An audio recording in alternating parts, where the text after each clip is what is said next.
निर्गमन ग्रंथ अध्याय 17 चट्टान से जल सोत्र।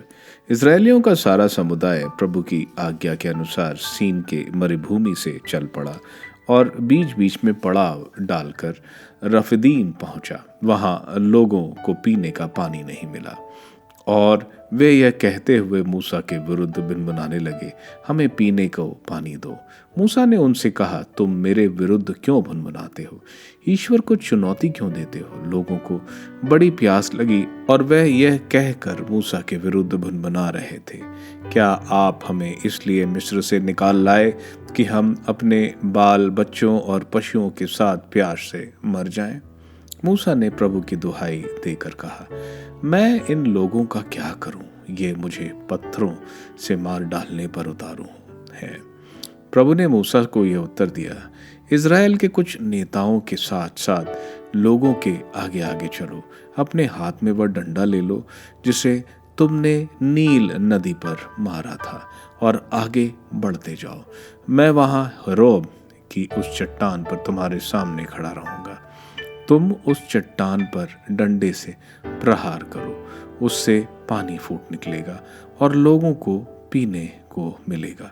मूसा ने इज़राइल के नेताओं को सामने ऐसा ही किया।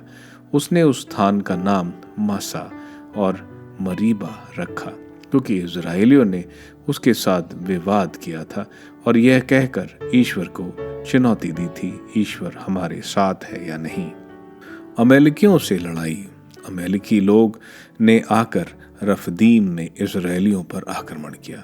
मूसा ने यहोशू से कहा, अपने लिए आदमी चुन लो और कल सुबह अमेलिकों से युद्ध करने जाओ। मैं हाथ में ईश्वर का डंडा लिए पहाड़ी की चोटी पर खड़ा रहूंगा।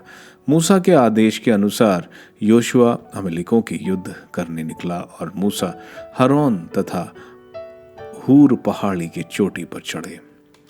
जब तक मूसा हाथ ऊपर उठाए रखता था तब तक इज़राइली प्रबल बने रहते थे और जब वह अपने हाथ गिरा देता तो अमेलिकी प्रबल हो जाते थे।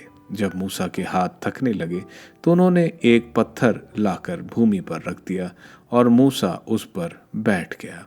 हरोन और हूर उसके हाथ संभालते रहे, पहले इस ओर से और दूसरा उस ओर से। इस तरह मूसा ने सूर्यास्त तक अपने हाथ ऊपर उठाए रखा। यहोशू ने अमलीकों को और उसके सैनिकों को तलवार के घाट उतार दिया। इस पर प्रभु ने मूसा से कहा, इस घटना की स्मृति बनाए रखने के लिए ग्रंथ में लिखो और यहोशू को सुनाओ, मैं पृथ्वी पर अमलीकों का नाम निशान नहीं रहने दूंगा। तब मूसा ने एक वेदी बनाई और उसका नाम रखा, प्रभु ही मेरा पताका है। और वह बोला, पीढ़ी दर पीढ़ी प्रभु और अमलीकों में युद्ध चलता रहेगा क्योंकि उन्होंने प्रभु के सिंहासन पर हाथ उठाया है।